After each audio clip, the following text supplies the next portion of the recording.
Yung pamalo, dinawin ko na. Sinisend ko. Tutulog na. Baka mamaya, masobra ka sa padala ah. Hindi ah. At least pag nakita na. Okay, may mo padala mo ah. Ito na. Palo to. Pinalo na ako. Tutulog na. Iba na bago na kasi ngayon. Sobra ang laki ng pinagbago. Para sa akin, isipin paano mo didisiplinahin sila ng kaparehas ng dati. Parang wala na lang. Kasi ano eh. Tingnan ka lang Kaya mo ba ngayon? Tingnan ka lang ng magulang mo na. Oo, gilid ka na eh. Paano pag may mga bisita? Yeah. Isang tingin lang. Isang tingin lang. Nanginginig ka na sa tao. Oo. Talagang tatago ka na eh. Hindi lang yun. Pag tinignan ka na di ka tumigil, pasok ka na yan. Alam na yan. Yari ka na. Kung hindi hanger, chinelas. Nung kabata ko, may kapit-bahay ko ganyan. Yun ang hindi natin tinig sa magulang. Kasi airpod ka pag tumingin sa amin eh. Gilid Ako na. sa naalala ko lang. Ang matindi doon na hanger. Hindi, yun nga. Pag gumano si airpod, si ate. Pag gumano si mama. Yung kapit-bahay namin, yung naman kapatid, yun talaga hindi natin tinig sa magulang. Duling eh. Hindi na alam mo nakatingin. Hindi alam kung sino mo na tinitignan. Bulaklak, may kinalakinan.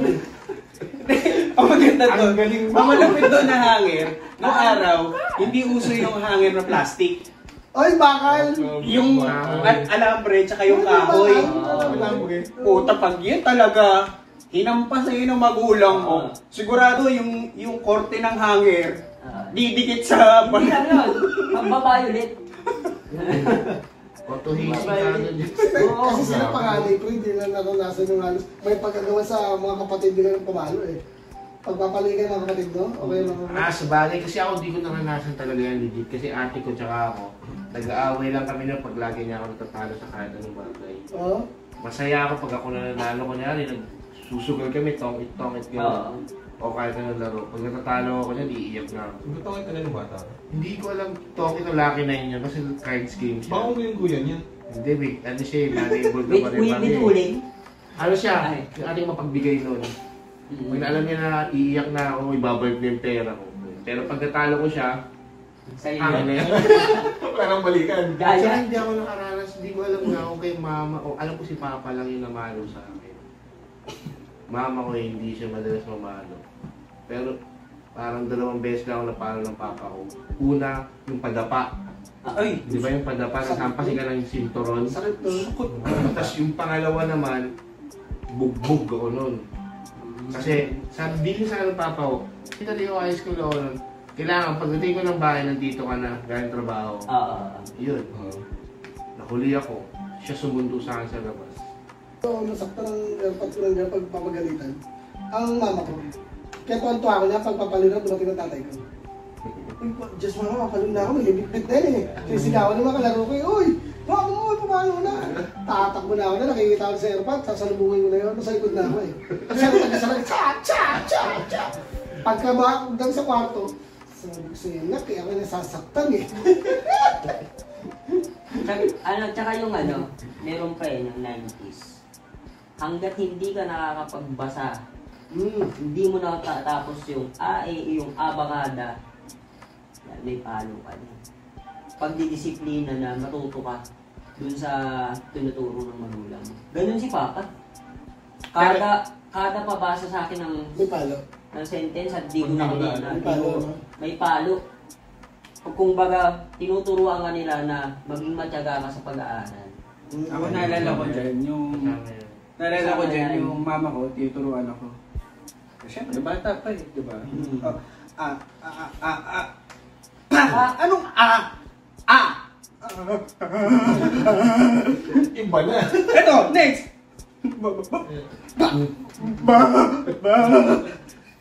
Grabe pala.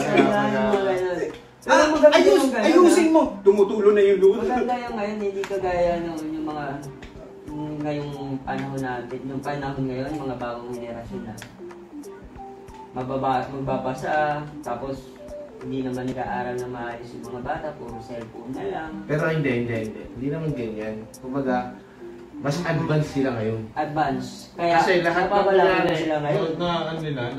puro Google.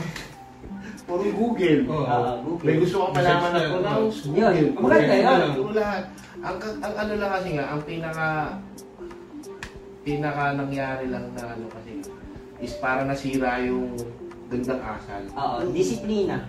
Yung library na wala na ngayon. Wala, Yun disiplina. na wala ngayon kasi di mo rin masisisi dahil nga sa panahon eh. Oo. Kasi sa totoo lang naman, talaga, yung ano natin, yung generation natin, millennial to Gen Z, pagdating sa technology ngayon, sa atin, masasabi ko na mas gugustuhin ko pa rin. Bakit?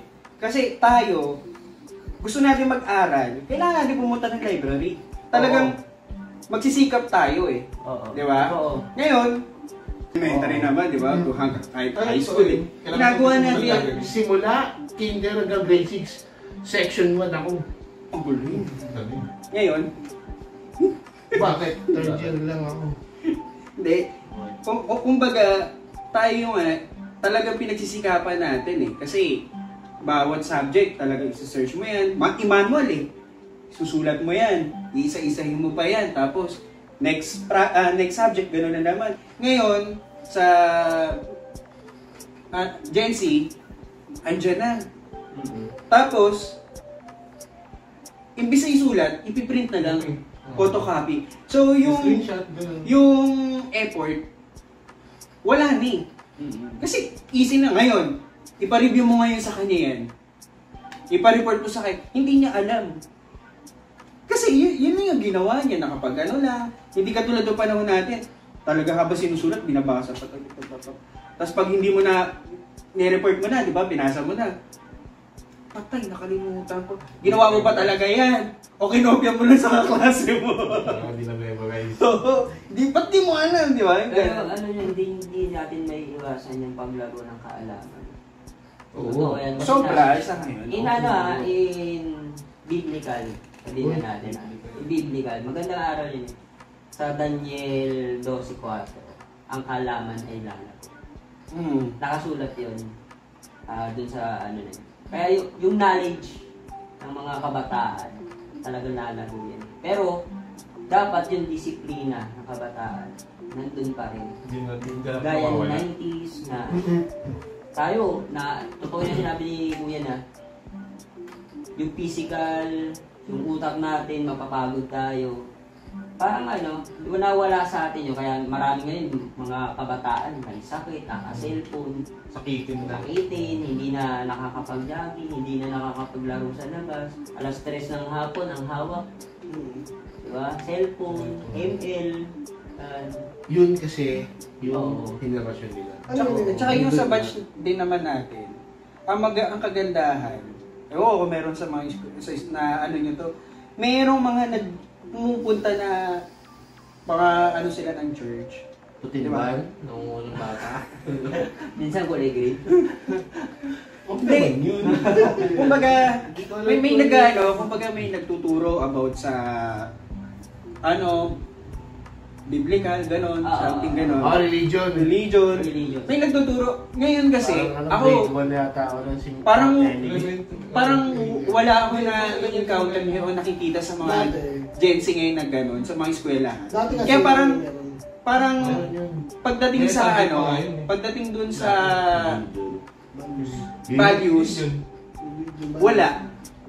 Tayo, ng panahon natin noon, may values tayo, may takot tayo eh. Kasi naturuan tayo eh. Ngayon, ang estudyante ngayon, pagka kinausap mo ano, paki mo.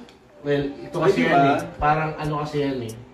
Parang ang naging trick lang yan para sa akin. Parang dati tayo, nung lumaki tayo ng baby to bata to teenager.